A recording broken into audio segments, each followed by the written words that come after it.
I personally do not believe that a gym is a must when it comes to boxing, right? It depends, of course. If you're looking to compete in amateur boxing or professional boxing, of course, a gym is what you need, right? But if you're looking to learn to box for self-defense, or you're too young to go to a gym, maybe your mum won't let you, stuff like that, there's ways around it to where you won't need a gym, or maybe there's no good gyms in the area, right? There's ways around it to where you don't necessarily need a gym, right, until you can. But of course, if you're going to compete, at least 6 months before competing, you want to be with a gym, right? I just want to make that clear, right? As I said, ideally, you want to be with a proper gym, with a proper boxing coach and everything like that, but there's ways around it. So let's get into it. So I personally believe that 80% of my ability in boxing came from myself. And the reason I say that might seem a bit like an inflated view of myself, right? Or my own training, but this isn't even the mindset of, oh yeah, I know my coach gives me the training methods, but I train myself, I do it myself, I'm the one running. No, I genuinely mean all the drills that I'm doing and stuff like that, minus one, all the drills I'm doing, all the different training protocols I do at home and stuff like that, has been myself, right? And I train 95% at home, but obviously I still am grateful to having a coach. But I would say over 80% of my ability, my defense, all of this stuff was acquired from training from home. This is why I believe that, obviously, unless you're looking to compete in the next 6 months, maybe even up to a year, I do believe that you can learn from home, right? So let's get into it. So number one, right, the first method, and this is the first thing you need to do, especially if you're a noob, right, is learn the basics, learn the fundamentals, right? So learn your stance and your guard. Should you stand square, should you stand bladed? Learn that, right? Learn how to throw punches correctly, how to throw your straight shots, how to throw your hooks, how to throw your uppercuts. Learn your footwork, how to step forward, how to step backwards. I might even make a quick summary video on this, and then learn proper head movement, and how to block and stuff like that. And you can learn all of that from YouTube for free, for completely free. You can learn all of that on YouTube. I'm not even joking with you, man.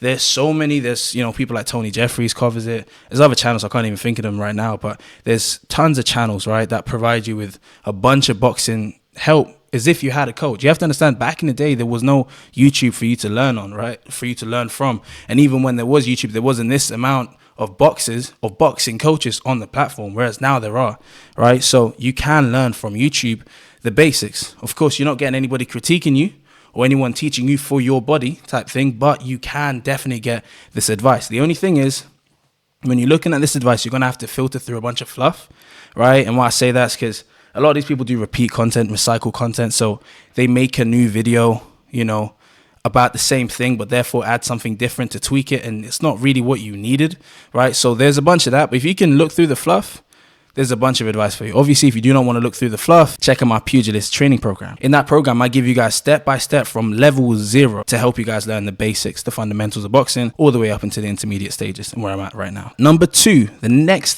step is shadowboxing, right? So shadowbox to refine your technique. So whatever you learn from your videos or whatever you learn from my training program, shadowbox it.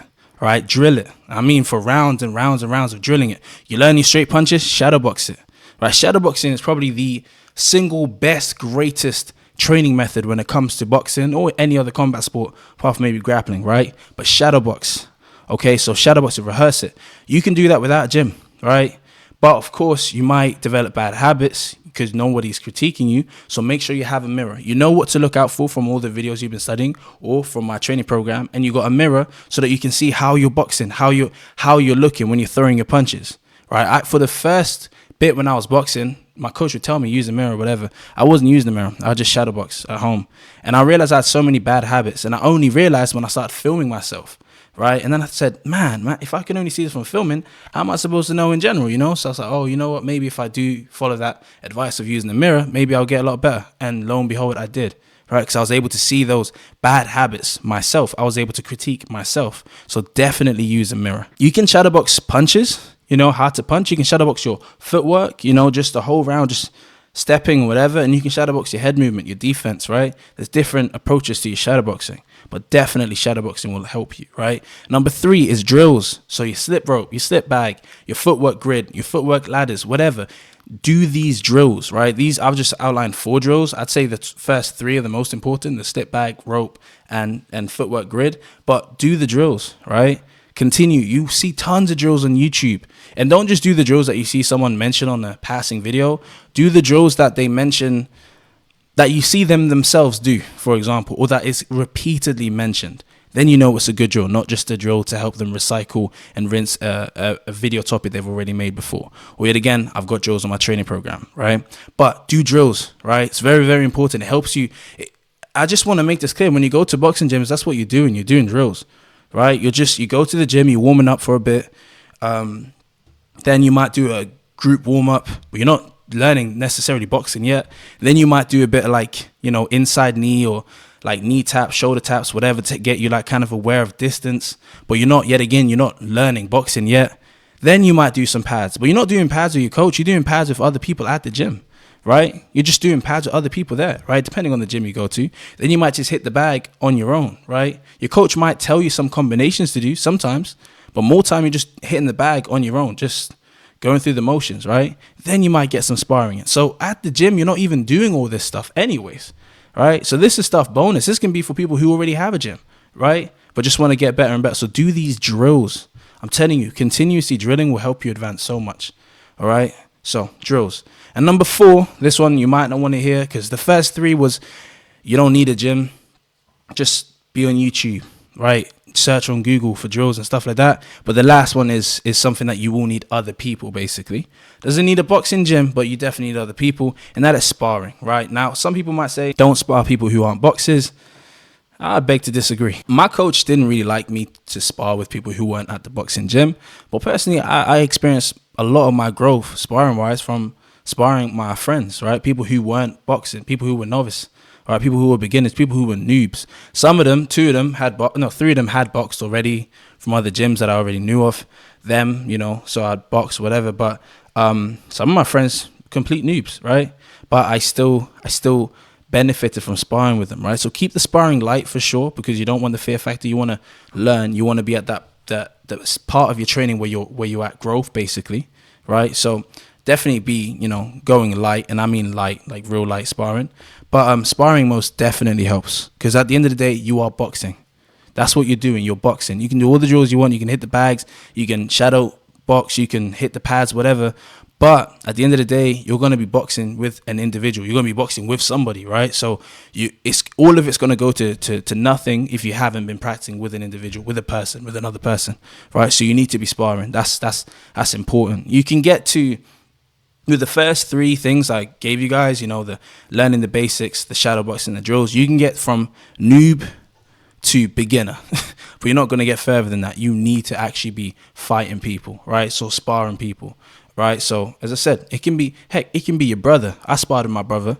Couldn't box, but I sparred with him, right? I wasn't beating him up, right? I was sparring with him. I was learning things like range, right? Things like calculated aggression, things like that. You still can advance from sparring people who aren't that good, right? Especially when you're not that good. As you get better, you need to advance your competition. You need to advance the people that you're sparring with, right? Because of course you're not going to grow. Keep a fish in a small pond, it's going to stay small. Put a fish in a big pond, it's going to be massive. Have you seen the goldfish that swims in the Atlantic Ocean? It's massive. I'm joking. But anyway, my point is, basically, you need to increase the level of your competitors. That's where you might want to start going to a gym, ideally. But it will take you some time, man. It might even take you 3 to 6 months just doing this and getting decent at this before you go to a gym, right?